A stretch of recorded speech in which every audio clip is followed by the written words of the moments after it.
Anyone who believes in indefinite growth on a physically finite planet is either mad or an economist. We don't want to focus politics on a notion that involves the rejection of principles around which a large majority of our fellow citizens organize their lives. We are not as endlessly manipulable and as predictable as you would think. If you call somebody a materialist today, it's an insult, right? To say you're materialistic, you're so materialistic, it's an insult. But my father grew up believing in that idea.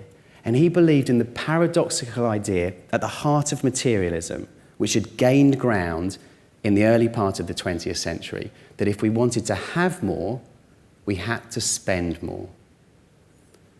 And that made a lot of sense, because that was taking him, it offered the most direct route from the scarcity that he'd been born into to the abundance that he was creating.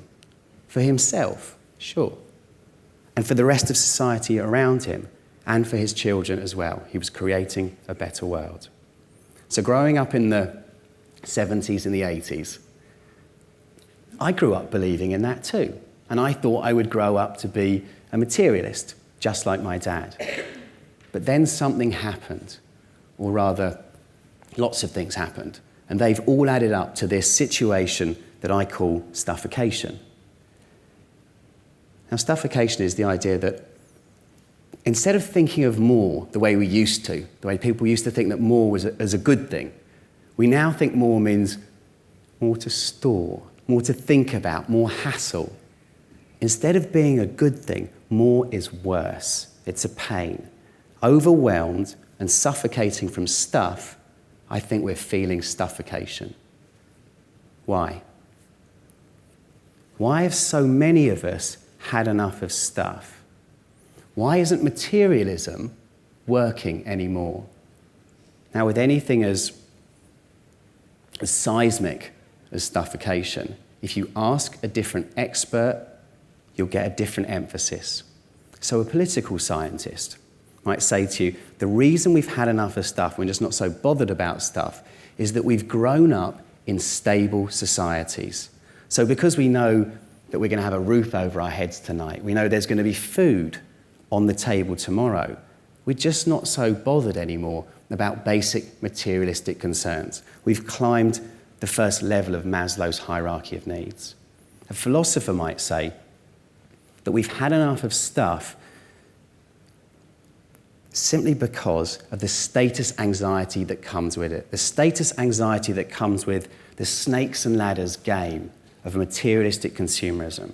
And a psychologist would probably agree and say the reason we've had enough of stuff is it's making us unwell. It's giving us affluenza. Because the truth is that mass production and mass consumption has ultimately led to mass depression. And the statistics for that are frightening. An environmentalist would say, we've had enough of stuff because we're worried about climate change, our carbon footprint, and landfill. And a technologist might say, all of the above makes sense. But the real reason that we've had enough of material goods is because we can. Why have a second car, or a car at all, when you can have a zip car? Why load up your suitcase when you go on holiday with books when you can take a Kindle? Now, I think that the most interesting thing for me about these reasons is they're not blips. They're going to be here one year and gone the next. These are observable, observed, long-term trends. I think of them more like insistent storm waves crashing again and again against our materialistic culture. That's why I believe that stuffocation is the most pressing problem of our time. So, how do you solve a problem like stuffocation? Now, the job of a trend forecaster, which I do, is a pretty interesting one. It gives you some unique insights, a really unique viewpoint, and it opens you up to a lot of ridicule. Because if you're going to make a prediction, you better have a decent methodology. Now, the method I use I don't read tea leaves, and I don't breathe in vapors like the oracle at Delphi. The method I use is far less ancient, and I like to think it's a fair bit more robust. It's inspired by something a futurist called William Gibson once said, that the future is already here, it's just not very evenly distributed. And it's informed by a way of reading cultural change that's been applied more than 5,000 times since it was first codified in 1962 by a sociologist called Everett Rogers. It's called the diffusion of innovations. And it's a great way to understand how new ideas, innovations spread through any community. And it could be a new way of cooking gourmet burgers. It could be a new way of working. It could be a new way of living. And it's how those ideas spread from the innovators to the early adopters to the early majority, late majority, and laggards. The laggards are those people you know who even today only turn on their phone to make outgoing calls. So I spent a fair bit of time looking for viable, possible, and inspiring innovations that could replace materialism. And to be honest with you, I've written most of them off. They don't work for different reasons, but there is one. There's one innovative way of living that I think could be the one. It's called experientialism. And the people who are living it, I call experientialists. It's quite simple. Instead of looking for happiness, for status, and for meaning in material goods, these experientialists are finding happiness, status, and meaning in experiences instead. Experientialism, I believe, can solve a problem like stuffocation. More importantly, I think experientialism will solve stuffocation because it's better. It's better than materialism at making us happy. It's better at giving us status, and it's better at giving our lives meaning.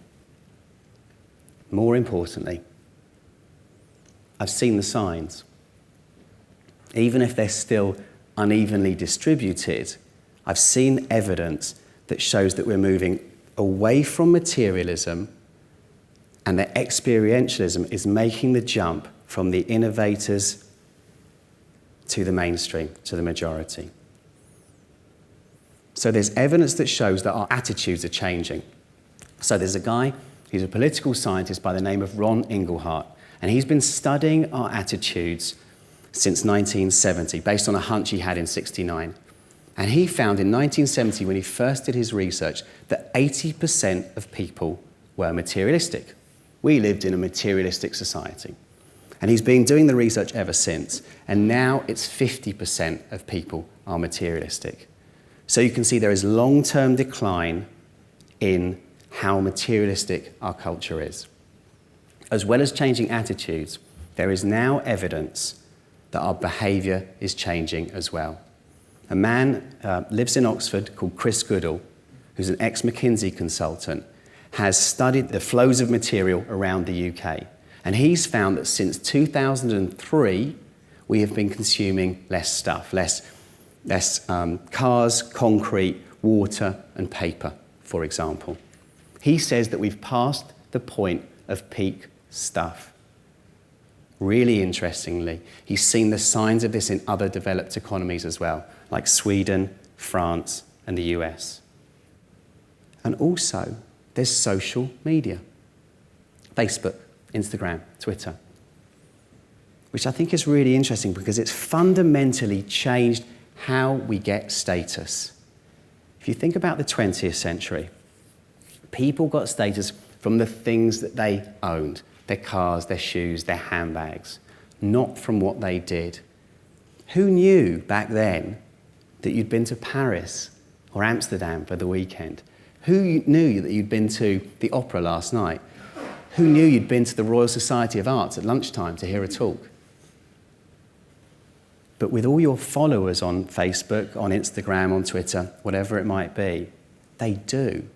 So that means in the 21st century, what we do matters that much more than what we have in terms of status. And that matters because status matters to people. And the rise of social media matters to the rise of experientialism, because this isn't the few. It's not the few innovators who are tweeting and using Facebook. There are hundreds of millions of people who are using Twitter and Instagram and Facebook. There's 215 million active Twitter users. There are 1.2 billion on Facebook. So this isn't the few. This is the many who are increasingly getting their status, not from what they have, but from what they do. So what does all this mean for you? How should we live in order to be happy? In the 20th century, the answer to that question was simple. When the problem was scarcity, the answer was, you should be a materialist. Now in the 21st century, when our problem isn't scarcity, our problem is abundance. Our problem is having too much stuff, this problem of stuffocation. The answer has fundamentally changed. The story of stuffocation ends, I think, where many great stories end, with you. What are you going to do about the most pressing problem of our time? I think there are 3 things you can do, starting today. And the first is de-stuffocate. Get rid of all that stuff that you don't need. You can start small. You can pick a room or a drawer or a cupboard. Or you can go big and go through your house like a mad person, throwing everything that you haven't worn or used in recent memory into bin bags. Tie them up, put them out of sight, and leave them there for a month. Now, if you miss something, you can go get it, but then close the bags back up again. Because at the end of that month, all the things that are in those bags that you didn't miss, you don't need. So get rid of them. Step 2, don't re-stuffocate. It's so easy. You know, when you clear some space in a cupboard or on the shelves in your lounge to think, what are we going to put there? We've been trained to do that. Resist the urge to do that, even if it's 70% off. Step 3. And to me, step 3 is the best bit because it's a game. It makes step 1 worthwhile and it makes step 2 easier. And it's a game that I think of as the Brewster's Millions game. It's inspired by the 1902 novel and the 1980s movie, where Brewster has to spend $1 million in a month and have nothing physical, tangible to show for it. Now, to play the game properly, you don't have to spend $1 million. But you do have to spend the same amount of money you would normally have spent.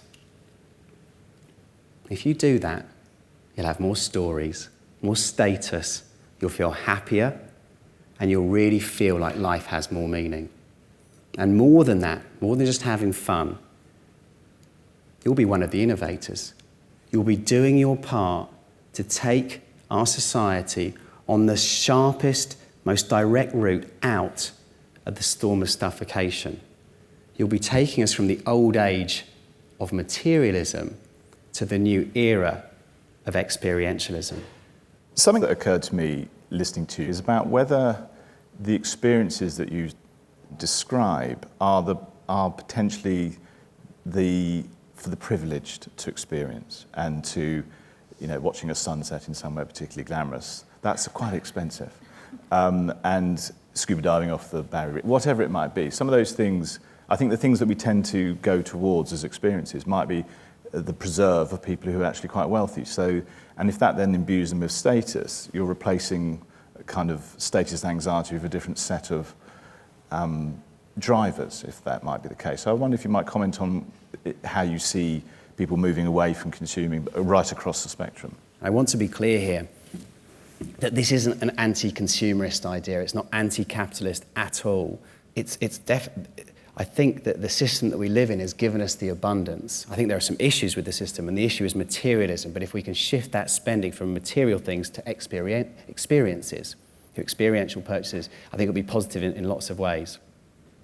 So it's not against spending. At the same time, it's not the preserve of the privileged few. You don't have to watch the sun setting over the Atlas Mountains, or tweet a picture from Chamonix on a chairlift. If you look at the statistics, it shows that if you live near a park, you will be happier. And that's by virtue of the fact that being in a park is a nice experience to have, and it's free. If you are the kind of person that enjoys architecture but hates consumerism, you can have a great time on Oxford Street. If you look up above those shop fronts, Oxford Street's amazing. So actually, it's not just for the privileged few. The shift from stuff to experiences, and just using those as a new way to keep up with the Joneses and be one more than them. I don't think there's a particular solution there, partly because we're humans. So social hierarchy is part of what it means to be human. It's important when we fit into status. But if you look at the differences between experiences and material goods, experiences are better at making us happy. This was discovered in 2003 by two psychologists called Leif van Boven and Tom Gilovich. And the thing is, even if we compete with our neighbours and with our friends by doing the more exciting thing, we will still be doing something. And actually, if you look at experiences, they're much harder to compare. There's an interesting interplay between experiences, because we're kind of separating experiences and sort of consuming. Now, where companies create an amazing experience, and we know that a certain phone and iPod producer that does this, where their experience provides an incredible market for their product, but I want the next one, I want the next shiny one, because there's inbuilt obsolescence. Now, maybe that inbuilt obsolescence is to do with the nature of the product being new technology, and new technology changes at such a pace. But I want to consume that product, but it's brilliant because of the experience it provides. So are there kind of crossover areas, and is that an interesting thing to consider? Definitely crossover areas, because if you think about goods, they give us experiences. What do you do with a bicycle? You buy a bicycle to go cycling. So material goods have always given us experiences. In terms of the crossover, Tom, I don't think that in 2014, at some point after the January sales, or 2015, we're suddenly going to say, right, that's it. We've had it with material goods. I don't want the next iPad, even if the experience is better. I don't want any more material goods in my life. This is long-term cultural change. And if you think about materialism as a value system, and if you think about how long it took for materialism, which was quite very much artificially created, I believe, in the 20s and 30s, particularly in the States, and then spread from there to other countries. It took most of the 20th century to catch on. And it's really only catching on now in Brazil, India, China, Indonesia, etc. And I think it's exactly the same for experientialism. It's going to take time to go from one to the other.